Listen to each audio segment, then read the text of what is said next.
first interface that we talk to utilities about in our education sessions is the USDP Request Response Interface. USDP, the acronym is Universal Service Delivery Point. This is a identifier that the MDMR will provide back to you in a file format, after which you've sent them your service delivery point identifier. So for SDPs, utilities will have to come up with an SDP ID. And once that number has been created, you would send that into the MDMR and they would provide back to you a USDP. This is a permanent pairing that's required in your communications with the MDMR. SDP IDs are, from a utility perspective, need to be unique and never change at the utility. So those are the requirements for an SDP. Once your SDPs have been created, it's the USDP interface through which you would acquire your USDPs for any further communication between your system and the MDMR. An SDP is a service delivery point, the point at which delivery is metered or calculated based on input directly from a smart meter. The MDMR uses two different identifiers for cataloging data. One, SDP ID, two, USDP ID. What is an SDP ID, or Service Delivery Point ID? A number that an LDC assigns to a premise, unique to that LDC and should never change, can be incremental or can indicate meaning. So the SDP ID is supplied by the LDC and it relates to the premise. So you think about it as though it's a chunk of land or a socket. And this is, you need to come up with an SDP identifier. So some CIS systems use the premise ID or a portion of their account number. Some CIS systems have come up with their own unique identifiers starting from scratch just for this requirement. The requirement from your perspective is that the SDP has to be a unique number and can never change. What is an USDP ID, or Universal Service Delivery Point ID? A number assigned to the MDMR to an SDP ID, unique within Ontario, randomly generated, cannot infer the LDC by the number. A USDP ID is required to be paired with an SDP ID to uniquely identify the SDP to the MDMR. So the USDP then is the common element to which information and services are associated in the MDMR through the use of attributes. You will provide an SDP ID and get back a USDP ID. The Universal Service Delivery Point then is a provincially unique identifier. And that's how they will associate all the attributes that you provide them for your SDP IDs. The LDC obtains USDP ID through the USDP Request and Response Interface. The USDP Request and Response Interface processes requests from the LDC and assigns USDP ID for each SDP. ISO prefers a batch file, but an LDC can request one or multiple USDP IDs. So the interface then to acquire USDPs is fairly simple. You send them a request for USDP IDs and they respond to it and provide you the USDP IDs. The only requirement for you then is to provide them with an SDP. If it's an SDP that's unique and has never been responded to, they will give you back a USDP ID. Okay, so once that's been done, they have a unique pairing of SDP to USDP at the MDMR. And all future transactions, like synchronization functions, will use the USDP ID as the identifier. So you can use the interface to request one or more USDP IDs at a time. The MDMR loosely, I guess, expect this to be a batch process. They never originally documented this expectation to be a batch process. Some utilities started to request them one at a time, and then they kind of made it a little bit more specific in the documentation that they kind of wanted this to be a batch process. So they kind of expect it to be a batch process at the end of each day or the start of each day. You'd ask for all your new service USDP IDs. Having said that, if you do program the interface to be a one at a time type thing, that's not going to be that big of a problem. You can do that. Some utilities are doing it. The LDC sends a universal SDP ID assignment request file which contains an LDC ID that uniquely identifies the LDC, one request line for each SDP ID for which a USDP ID is requested. The request file is processed upon receipt. It's scheduled to run every 15 minutes daily. The MDMR returns the Universal SDP ID Assignment Request Summary Exception, or IR01 report, which contains a USDP assigned for each SDP and any exceptions.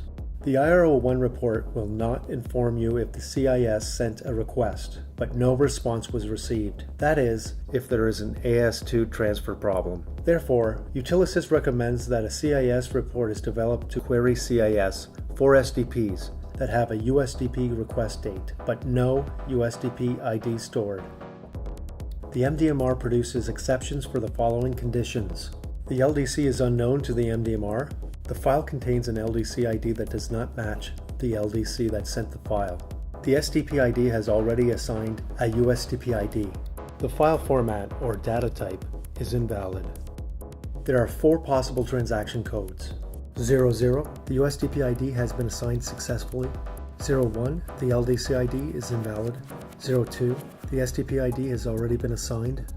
03, the data request is incomplete. An SDP follows a life cycle with various states. No USDP ID. The SDP is unknown to the MDMR. The LDC must obtain a USDP from the MDMR before it can initiate any activity in the MDMR for the SDP and the associated meter. USDP ID requested. The LDC has initiated a request for a USDP from the MDMR. A USDP can be requested at any time, independent of whether the service meter point is metered with a smart meter or actively consuming electricity. USDP assigned. The USDP is known to the MDMR, but there are no attributes associated with the SDP. SDP object created. The SDP is known by the MDMR, and a minimum set of attributes have been defined through synchronization. SDP active. Attributes that are required for the SDP to accept meter reads and produce billing quantities have been defined through synchronization. These attributes are in addition to the minimum attributes required for the previous stage. SDP inactive. An SDP is inactivated when attributes are removed from the SDP record by not including the SDP in a psync file. The psync file is the only way in which an SDP can be inactivated. You are starting out with no USDP IDs assigned. This is how everybody would start. You would then generate your SDP IDs internally, and when it comes time to ask for them, you would send a file requesting USDP IDs for the SDP IDs in the file.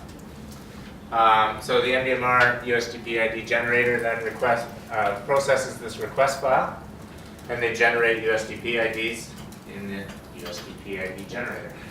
It's tired of saying USDP ID all the time. So this process sort of happens off to the side of the MDMR, and they randomly generate all these IDs for you, and then they pair them up to your SDPs and send them back.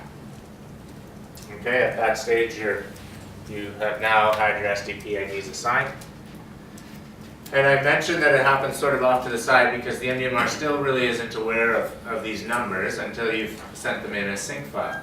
So by sending in a psync file or an isync file, you tie attributes to these IDs, and now the MDMR kind of has record of this USDP ID. That's the first time it kind of becomes used, is once you've synchronized with it. So once you've done that, sent in an isync or a psync file, the SDP object is created in the MDMR. You've now sent this minimum set of attributes, and they know a little bit about that USDP ID. If your sync file indicates electric service to the SDP, then the SDP is active. And then you just go through this cycle, possibly, go through this cycle of the SDP being active and inactive. Okay, the only way that you inactivate an SDP is by not including it in a psync file. So when we get to synchronization later, we'll talk about the difference between isync and psync files. Isync files indicate changes at the SDP. Psync files tell the MDMR about the current state of all SDPs. So because the assumption in a psync file is that you're telling them the current state of all SDPs, if you don't include a USDP in your psync file, they inactivate it. So that's how this cycle happens. The following MDMR functions can occur once the SDP is active: online inquiry, processing of meter reads, processing of billing quantities, reporting of historical data, manual editing of meter read data, IVR, and web service API access. In the inactive state, the following MDMR functions can occur: online inquiry, reporting of historical data, manual editing of meter read data, processing of request response billing quantities, web service API access. 4 services in the MDMR have SDP attributes. 1. The VEE service describes the validation, editing, and estimating rule set that is applied to meter read data. 2. The energy purchase service describes the way in which meter read data is aggregated into billing quantities. This attribute is consistent with the framing structure attribute. 3. The data collection service is consistent with the meter AMCC type attribute.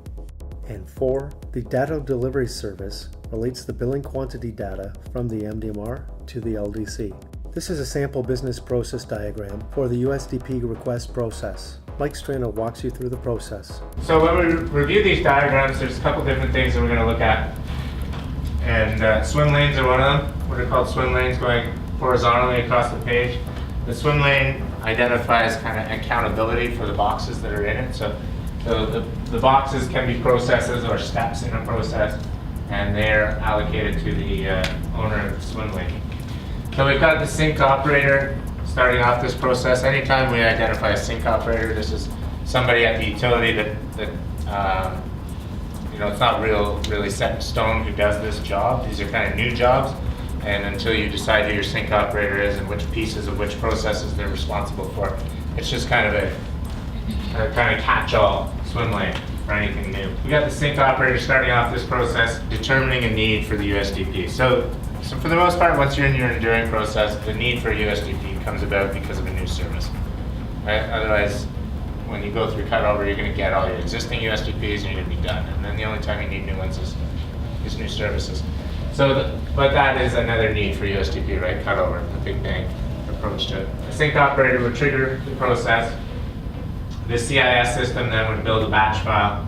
This batch file in the specs is referred to as file 1000. So this box is saying at the end of the day, build a file 1000. That, end of the day is kind of a timing reference, and this will be determined by your business process.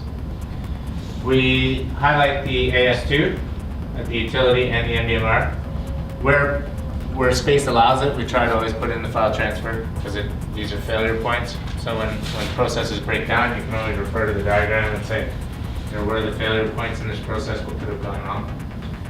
And AS2 is certainly one of those failure points. So the file 1000 will move from your AS2 into the MDMR's AS2.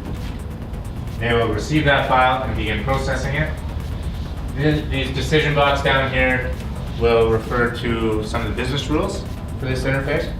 So when the MDMR processes this file, one of the first pieces of logic they would use is this a valid LDC ID? So are you properly enrolled? Do you have the proper org ID in your file? If not, transaction code 01 would result. But if that's pretty easy to get through there. This will be kind of a setup thing, and once it's set up in your CIS, it should run without a problem. So you move past that logic to, has this LDC SDP ID been assigned previously? If it has, you would get transaction code 2. If it hasn't, you would get a USDP ID assigned, and MDMR would start to build what's called file 2000 to provide back to the utility. They would then move that through the AS2 client into your AS2 client, which would move into your CIS then, once received. That's a bit of a business process decision. How does that get into CIS? Is this an automated process, or is this somebody with a mouse kind of picking up that file, moving it around, processing it? Then once processed by the CIS, the USDP IDs would be brought into the CIS and stored for future sync processes. The next time you use them then is synchronization. Then we'll make reference to the report here. This is also sitting in the sync operator swim lane. IR01 is the report. and it tells about success or exceptions. Know that when you start to acquire USDPs from MDMR, these are always permanent USDPs. There's no test USDPs really. When you're talking to the test environments, it's possible to get test USDPs, but you're not allowed to synchronize these. USDPs are copied from the production environment each night into the test environments. So you're not allowed to use the USDPs you get from the test environment because those are probably going to be taken by a production utility in the production environment. When developing a USDP request business process for your utility, map existing business process affected. 2. Determine gaps in existing processes, such as: do you have a unique identifier? How will USDP IDs be acquired for existing SDP IDs? Who will manage the IRO1 reports and exceptions? Who will act as sync operator? 3. Determine new business processes to be developed.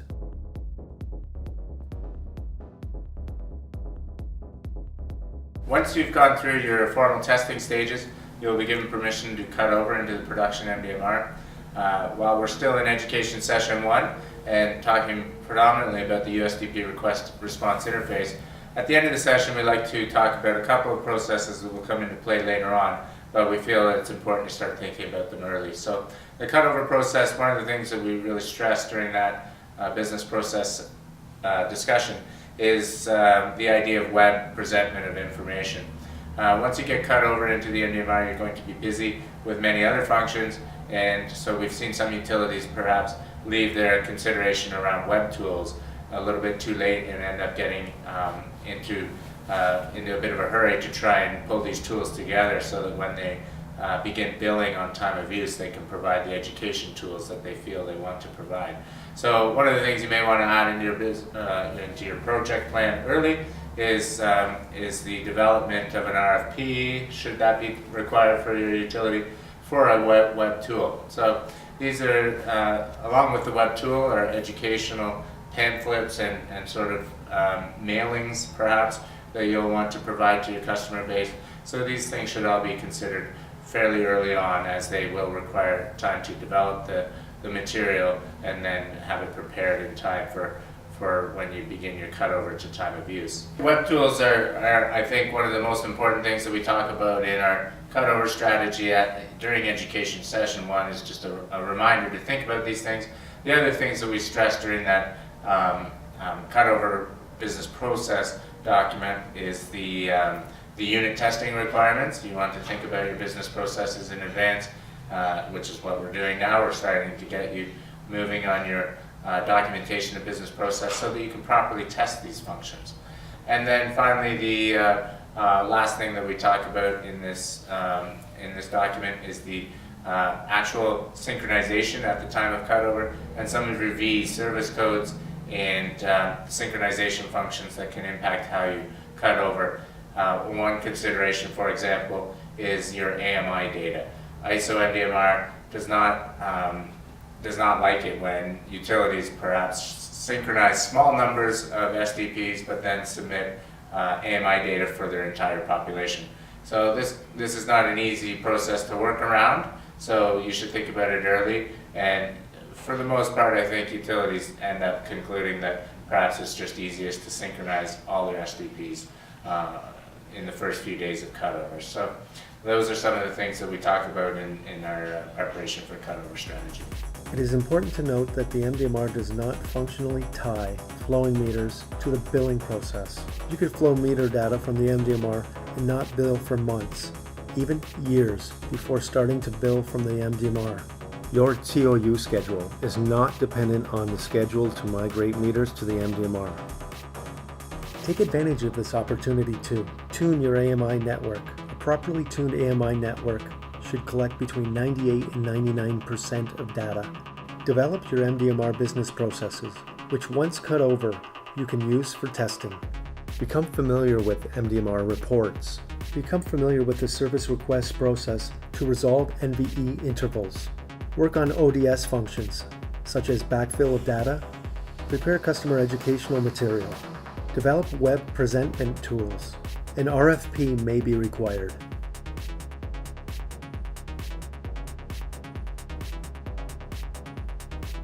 The MDMR bills on midnight reads for the most part in today's environment.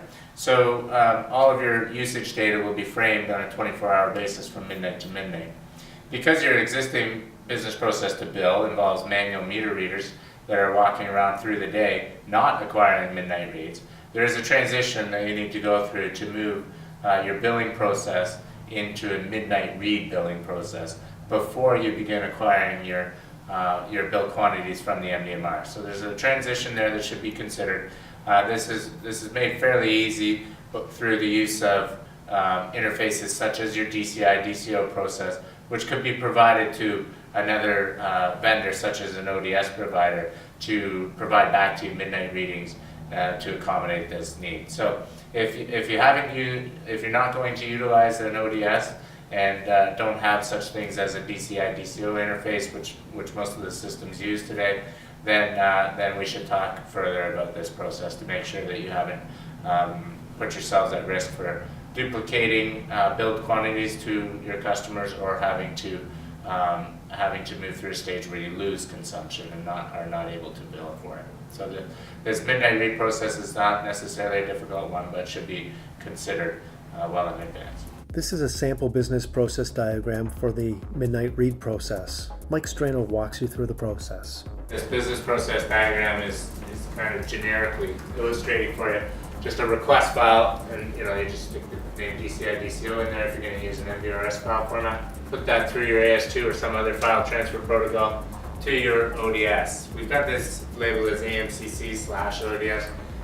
In the beginning, Census would sort of do this for you. They may charge you for it, but if you're only doing it for a month or two, might not be a large cost there, but and if that's the way you have to do it to accommodate this need, it's probably money well spent.